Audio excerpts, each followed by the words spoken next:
नमस्कार, मैं श्यामगिरी। आप देख रहे हैं टीएफडी इंडिया न्यूज 24। टीएफडी इंडिया न्यूज 24 में आप सभी दर्शकों का स्वागत है।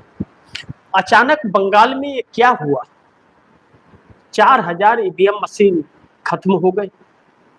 बड़ी महत्वपूर्ण है कि इतनी एक सोची समझी रणनीति है या साजिश है या अनहोनी है, इस पर तो सवाल है। लेकिन समझ तो बिल्कुल आ रहा है कि एक सोची समझी साजिश के तहत प्री प्लान सब कुछ है। इतना भी यह देश नासमझ नहीं है कि सरकार या चुनाव आयोग इतनी बड़ी 4000 मशीन एक साथ जल के खाक हो जाए। या कभी तो चुनाव आयोग कर क्या रहा है? तमाशा कर रहा है क्या? चुनाव आयोग का और क्या काम है? कोई काम है क्या?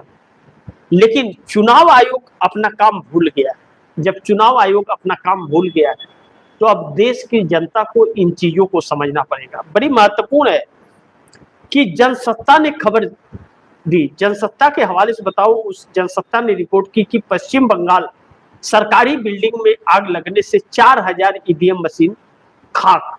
मंत्री ने साजिश की आशंका जताई। अब आप सोचिए, अग्निशमन और आपातकालीन सेवाओं के राज्य मंत्री ने कहा आग में करीब 4000 ईवीएम मशीन नष्ट हो गई है। इन ईवीएम का इस्तेमाल राज्य के इस साल हुए विधानसभा चुनाव के दौरान 10 निर्वाचन क्षेत्रों में किया गया था। 10 निर्वाचन क्षेत्रों में इसका इस्तेमाल किया गया था, यानी कि 10 सीटों का था। आप दर्शक को यह जानना चाहिए कि ममता बनर्जी ने जो सुप्रीम कोर्ट में पिटीशन पेश की है जिन सीटों के लिए 150 सीटों का पिटीशन दिया हुआ है और कहा गया है कि चुनाव आयोग सीसीटीवी फुटेज दिखाए 12 बजे से शाम को 6 बजे तक, यानी कि 6 घंटे का सीसीटीवी फुटेज दिखाए। ईवीएम भी बदले गए हैं और फॉर्म 17 से सीरियल नंबर भी मैच नहीं हुए हैं। अभिषेक बनर्जी ने एक सीट के आखिरी 2 नंबर ईवीएम के बताए थे 27। याद है ना आप दर्शकों को? मैंने उस दिन रिपोर्ट की थी, आप दर्शकों को बताई थी। सुप्रीम कोर्ट ने अभी तक संज्ञान नहीं लिया। उसमें 2 चीजें कही गई थी, ईवीएम सामने खुलवाया जाए, सीरियल नंबर मैच किया जाए और सीसीटीवी फुटेज दिखाया जाए। तब तक उसी 150 सीटों में से 10 सीटों का ईवीएम मशीन, 4000 ईवीएम मशीन जला करके खाक कर दिए गए। ऐसे में यह साबित होता है कि झोल तो बड़ा है, लेकिन दूसरी तरफ बड़ी महत्वपूर्ण है कि जनसत्ता आगे क्या कह रहा है। जनसत्ता अपने रिपोर्ट में आगे कह रहा है कि पश्चिम बंगाल के अलीपुर स्थित एक बहुमंजिला सरकारी भवन में बुधवार को लगी भीषण आग में करीब 4000 इलेक्ट्रॉनिक वोटिंग मशीन ईवीएम जलकर खाक हो गई। राज्य के अग्निशमन एवं आपातकालीन सेवा राज्य मंत्री कौशिक चौधरी ने गुरुवार को घटनास्थल का दौरा करने के बाद मीडिया को इसकी जानकारी दी। न्यूज एजेंसी पीटीआई के मुताबिक मंत्री कौशिक चौधरी ने गुरुवार को कहा कि यहां एक सरकारी इमारत में लगी आग के करीब 4000 ईवीएम जलकर खाक हो गई। पुलिस ने इस घटना के संबंध में एफआईआर दर्ज कर जांच शुरू कर दी है। बुधवार को दक्षिण कोलकाता के अलीपुर इलाके में 9 मंजिला इमारत में भीषण आग लग गई थी। इस इमारत में अन्य विभागों के अलावा दक्षिण 24 परगना जिला परिषद का कार्यालय भी था। आगे जनसत्ता कहता है कि न्यूज एजेंसी अग्निशमन और आपातकालीन सेवाओं के राज्य मंत्री ने कहा कि आग में करीब 4000 ईवीएम नष्ट हो गई हैं। इन ईवीएम का इस्तेमाल राज्य में इस साल हुए विधानसभा चुनाव के 10 विधानसभा क्षेत्रों में किया गया था। यानी कि उन्होंने मान लिया कि 10 विधानसभा सीटों पर यह ईवीएम मशीन लगा हुआ था और इसमें वोट पड़ा था। अब ध्यान से समझिए, विपक्ष की बातों पर मुहर लग गई, क्योंकि इसलिए भी बंगाल में विपक्ष की बातों पर मुहर लग गई कि विपक्ष का आरोप यह है कि मशीन बदले गए हैं और वोटों की हेराफेरी मशीन में हुई है। लेकिन बात यहां तक नहीं है, बात यहां से शुरू होती है। एक रिपोर्ट उस दिन की मैं आप दर्शकों को बताता हूं। मैंने जिस दिन वोटिंग पड़ रही थी 23 अप्रैल और 29 अप्रैल को, तो मैंने आप दर्शकों को एक खबर बताई थी जिसमें वोट प्रतिशत को लेकर के सवाल खड़े हुए थे। वह वोट प्रतिशत बड़ी महत्वपूर्ण था। वोट प्रतिशत पे जो खेल सरकार ने किए थे, चुनाव आयोग ने, वह हर किसी को चौंकाने वाला था। किसी ने सोचा नहीं था कि इस तरह से होगा। लेकिन तो चुनाव आयोग ने पहले से ही भारतीय जनता पार्टी को लेकर के बिसात बिछानी शुरू कर दी थी, और बिसात बिछाया ऐसा कि भारतीय जनता पार्टी 2/3 बहुमत से सत्ता में आकर के बैठ गई। ऐसे में जो भारतीय जनता पार्टी के लिए एक नई मुसीबत अब खड़ी हुई है, जब इन चीजों को देखा जा रहा है। ईवीएम जल रहे हैं, ईवीएम मशीन को जलाया जा रहा है, सबूत मिटाए जा रहे हैं, सारे सबूत मिटाए जा रहे हैं। भारतीय जनता पार्टी और टीएमसी के बीच मात्र 4.5% वोट का प्रतिशत का फासला है। और बंगाल के अंदर चुनाव आयोग ने क्या किया? चुनाव आयोग पहले अपने वोट प्रतिशत को वोटिंग के बाद 2 से 3 दिन तक बढ़ाता था, 8.5% तक बढ़ा करके ले जाता था।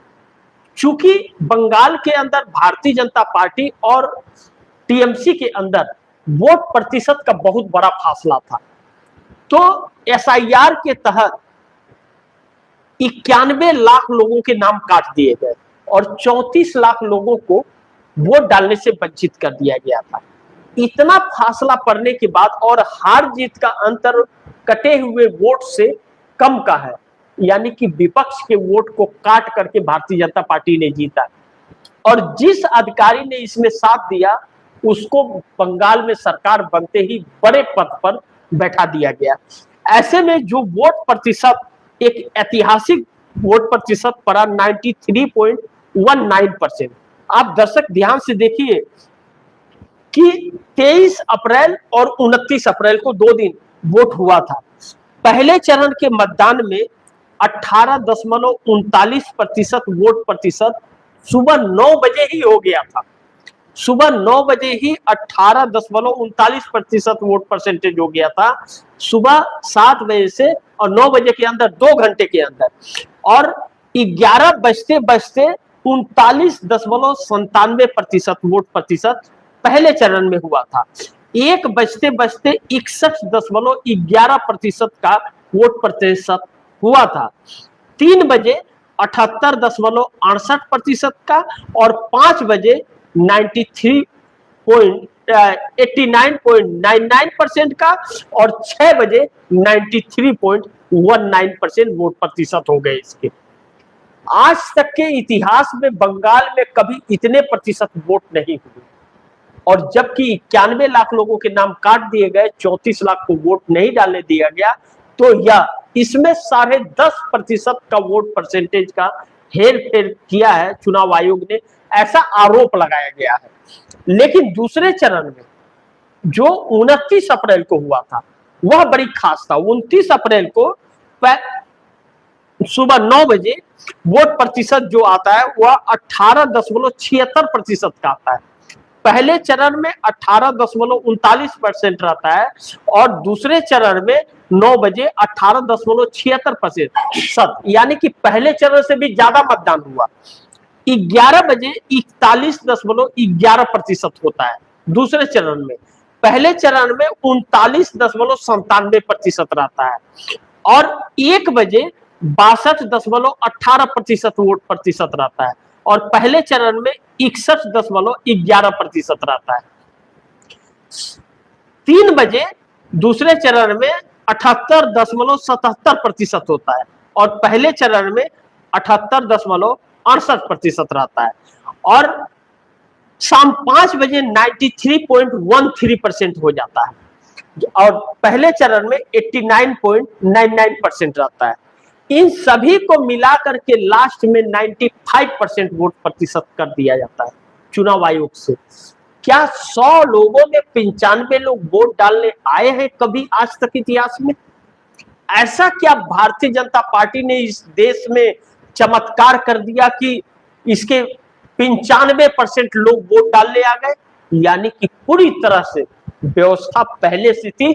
और उस दिन के कार्यक्रम में आप जाइए 23 तारीख के कार्यक्रम को देखने, या फिर 4 मई को जिस दिन रिजल्ट आया था, मैंने कार्यक्रम किया था, मैंने कहा था 10.5% का हेरफेर चुनाव आयोग पहले ही कर चुका है और भारतीय जनता पार्टी पूर्ण बहुमत से सत्ता में आई है।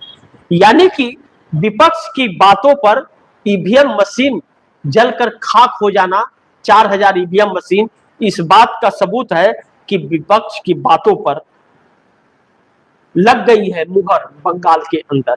अब 4000 ईवीएम गायब हो गया, और जैसे पहले ही लाखों ईवीएम गायब हो चुकी है, लेकिन सरकार और चुनाव आयोग आज तक ढूंढ नहीं पाए वही ईवीएम जो गायब हुए हैं लाखों की संख्या में।